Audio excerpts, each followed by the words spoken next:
Dear colleagues, I'm happy to be here again, and I would like to thank Dr. Saleh Al-Mushabi for inviting me to give this presentation in my second country, Emirates.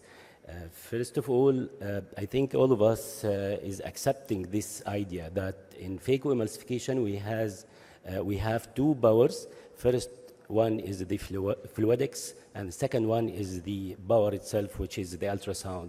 And we are accepting that these two powers are antagonizing together. The fluidics is aiming to attract the nuclear materials toward the tip, while the ultrasound is aiming to repel these nuclear materials away from the tip.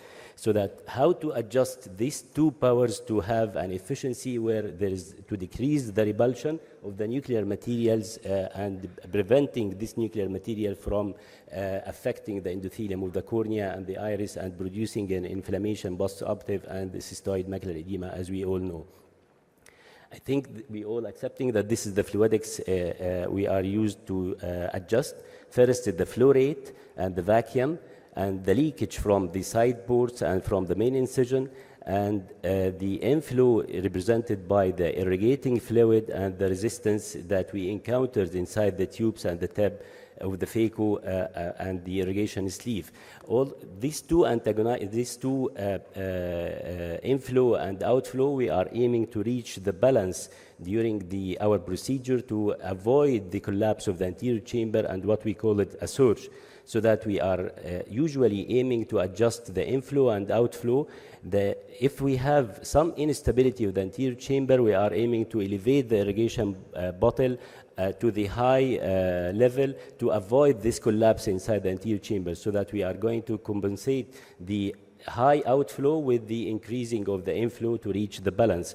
And sometimes we are reducing the flow rate and vacuum to avoid this imbalance inside the anterior chamber and to avoid the surge and the consequences of this surge. Okay, what about the new technology that will correct this? I think some of you had the chance to use the Centurion machine. With the Centurion machine, I think this machine has a mind and has a brain to adjust some of these issues by itself according to your setup before your surgery. And we are going to see how it will solve this. Regarding the flow rate and vacuum, in this machine we have this optical sensors, which is not an mechanical sensor as the old machine, and also this valves, which is rotatory valves, which will compensate for the surge at the time when the machine feels some changes in the pressure inside the irrigation or inside the aspiration, so that at this moment the machine will start to push some fluid from this BSS bag. The sensors will send feedback to this piston to push more fluid into the anterior chamber to compensate for this instability, and this happened very fast because these optical sensors have the ability to read the pressure difference inside the tubes very frequently and very fast to compensate for the instability inside the anterior chamber. But this is not only the issue, but also there is reduction in the size of the aspiration tubings to compensate less fluid than the usual, so that you have to adjust the machine for this issue. Also, the machine is compensating for the resistance inside the tube by what is called the irrigation factor. This irrigation factor will compensate for the resistance inside the tubes and inside the sleeve to give more irrigation fluid into the anterior chamber to compensate for the instability. Also, the machine considers the patient eye level, where all your parameters will be actual to the level of the patients regarding the intraocular pressure and regarding the flow rate and vacuum. Also, the machine, before we were adjusting a high bottle. With this high bottle, there is too much instability inside the anterior chamber. At the time of occlusion, the intraocular pressure may increase up to 70 millimeter mercury, and at the time of aspiration, this intraocular pressure will decrease into 20 millimeter mercury, so that this too much fluctuations will lead to some instability in the vitreous, and this will lead to traction on the macular area, and this will lead to secondary postoperative cystoid macular edema. So this all calibrated fluidics will enhance my results and will enhance my procedure, as we are going to see in the coming videos. But before going to the videos, I like to comment some about the ultrasound. With Centurion machine, we are using what's called the balanced tab. And before with the Infinity, we were using the Kilman mini flare tab, and there is a lot of difference between both tabs.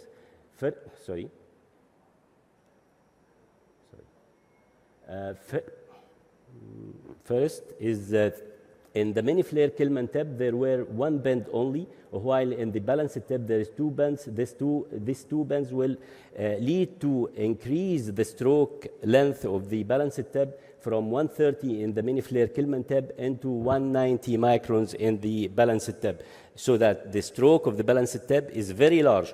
Although the surface area or the port of the balanced tab is a little bit smaller than the mini flare Kilman tab, so that you have to compensate for this regarding the occlusion and regarding the high amplitude that you are getting from the high stroke you are getting from the balanced tab. So that with the balanced tab, I have more emulsifying power because the stroke is large, so that at this moment you have to adjust your parameters and your amplitude. And second, there is a faster vacuum rise because there is a small surface area and the lumen is smaller than the mini flare Kilman tab. So that what we are going to do, while we are doing emulsification, we have to lower the torsional amplitude, and also for the faster vacuum rise, we have to use IB for occlusion to enhance the occlusion at the time of the shop, as we are going to see in the coming videos. Also, what the machine offers is a new Intrepid sleeve. In this sleeve, there is some ridges inside the lumen of the sleeve, which will stabilize the tip more inside the incision and preventing the rocking that we encountered with the torsional phaco before and the splash inside at the incision that happened with the mini flare Kilman tab before. This is not happened anymore with the balanced tab and the new Intrepid sleeve. Also, the thermal profile with this tab and the sleeve and the sleeve is much more better, and it ends up with less surgically induced astigmatism. Okay, what's the strategy of the adjusting parameters that I'm going to use to have the best efficiency of the machine? First, what I like to draw your attention, this is at the time of shop. If we are using torsional or longitudinal, we are getting this shape of small groove that you are doing inside the nucleus. So that first one, this is which one of those is longitudinal and which one is torsional. The balanced tip is a small tip, so that if you are using a longitudinal ultrasound, you will get the first one. But if you are using a torsional ultrasound, you will get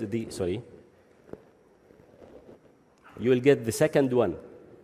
And if you are using torsional amplitude with intelligent phaco, you are getting the third one. Intelligent phaco is the machine feels elevation of the vacuum or rise of the vacuum, and before reaching the occlusion, it gives you longitudinal ultrasound to be able to embed the tip inside the nucleus. If you are using longitudinal phaco only in a hard cataract, this is a repelling force, so that the occlusion is also difficult in a hard cataract. And if you are using a torsional phaco only, the groove that you are doing inside the nucleus is very large in comparison to the tip size, so that the occlusion also is very difficult because there is some leaks from around the tip and you cannot occlude. But if you are using torsional with IB, with intelligent phaco, you will do the torsional will facilitate introduction of the tip inside the nucleus in the first part, then the IB will come, the longitudinal ultrasound will come to facilitate introduction of the tip into the nucleus, and with the same size of the tip, and this will increase the vacuum and giving you easier occlusion and chub.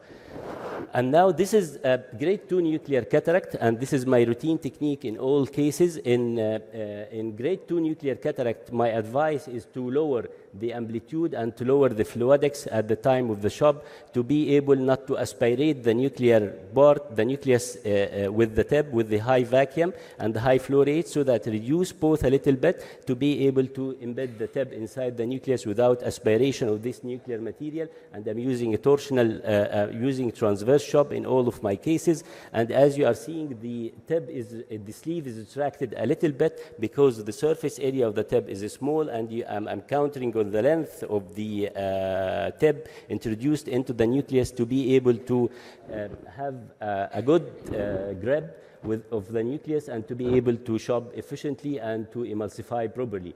Second issue, that don't elevate the torsional amplitude too much, because 35 here is equal to 55 in or 50 in mini flare Kilman tip that we are used with the Infinity machine. Okay, what if we are going into more hard nucleus, grade 3 nucleus, doing the same technique? And I like to draw your attention to look into this, the upper IB, what's called IB, and have a look how this IB will work during the occlusion and during the shop.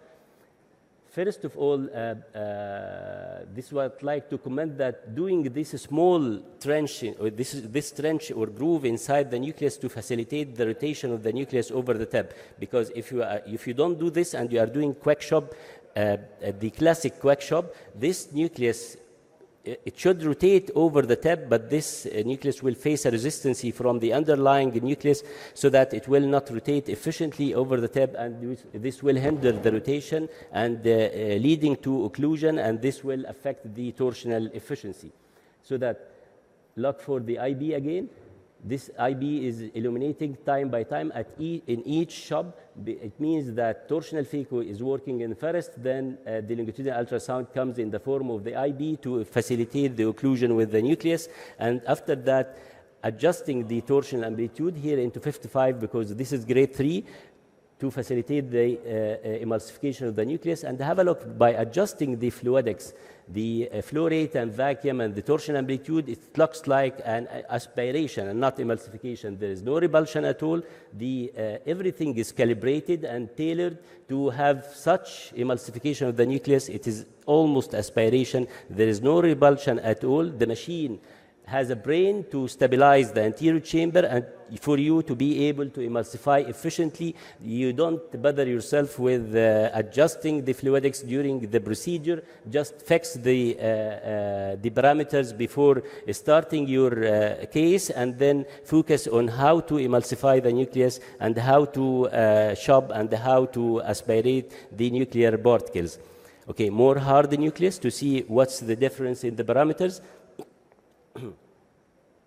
First of all, ensuring that the nucleus is rotating inside the back efficiently, then starting to hold the nucleus. Holding the nucleus like that and doing the groove inside the nucleus will facilitate the efficiency of the torsional phaco to emulsify the central part, or to aspirate the central part of the nucleus, to facilitate the rotation of the particles inside the anterior chamber, not to be affected during its rotation by the underlying nucleus, as I said before. Then the time of shop, have a look to the IB and the retraction of the sleeve a little bit backward to give more part of the tip to be embedded inside the nucleus, using burst modality with enough flow rate and vacuum, and the IB setup, which is not apparent here. Just look for the IB in the top of the overlay to see how this machine can occlude efficiently. And I know this is one of the complaints of the surgeon who used the Centurion, that sometimes they don't feel that the machine is occluding efficiently. This is because the tip is small and you have to retract the sleeve a little bit backward, and to depend on the IB software or the intelligent phaco software to be able to embed the tip inside the nucleus properly, to be able to hold and chop efficiently. Then after that, going to the emulsification parameters. In the emulsification parameters, the suitable amplitude and the suitable fluidics.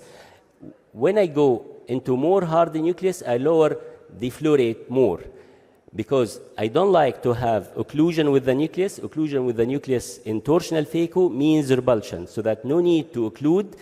Just adjust your fluidics into a level that's enough to attract the nucleus, and at the same time use the IB or the intelligent phaco software if we are looking here into under the vacuum, you will not see at all the word of occlusion. The machines with... Time is up. Just 1 minute to wrap up, please. Okay, just 1 minute and I'll finish.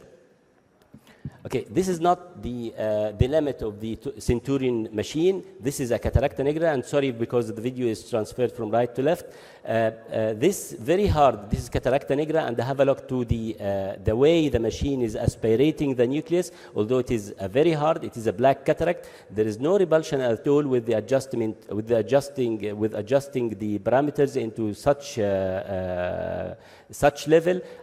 The torsion amplitude is not that high. The flow rate almost at the end is 27, and the vacuum ascending, descending, not to have occlusion at any moment. With the aid of the IB, you don't have occlusion, so that you don't have repulsion. Adjust the parameters and leave the stability of the machine, the stability of the anterior chamber to the mindset of the Centurion machine. Finally, this is the specular microscopy of the last case. 1 month post-operative, the endothelial count was 2,250 almost, and after that it was 200 to 11, so that the machine can save the anterior chamber. There is no repulsion, there is no effect on the endothelium. And finally, the Centurion machine with the active calibrated fluidics delivers superior control to the surgeon, and the gravity-based system will not respond like the active fluidics. And also the balanced energy optimize the torsional phaco with innovative tab and sleeve design. And finally, this is my proper setting for all of cases in soft cataract shop. Lower the vacuum, flow rate and amplitude, and adjust the IB to have occlusion and not nucleus aspiration. In hard cataract for shop, elevate the flow rate and vacuum and lower torsional amplitude and adjust IB for better occlusion. In hard cataract quadrant emulsification, lower fluidics and use the IB to avoid occlusion, which is the source of repulsion in torsional phaco, and also increase the tip show to be able to embed the tip inside the nucleus efficiently. And finally, thank you for your attention.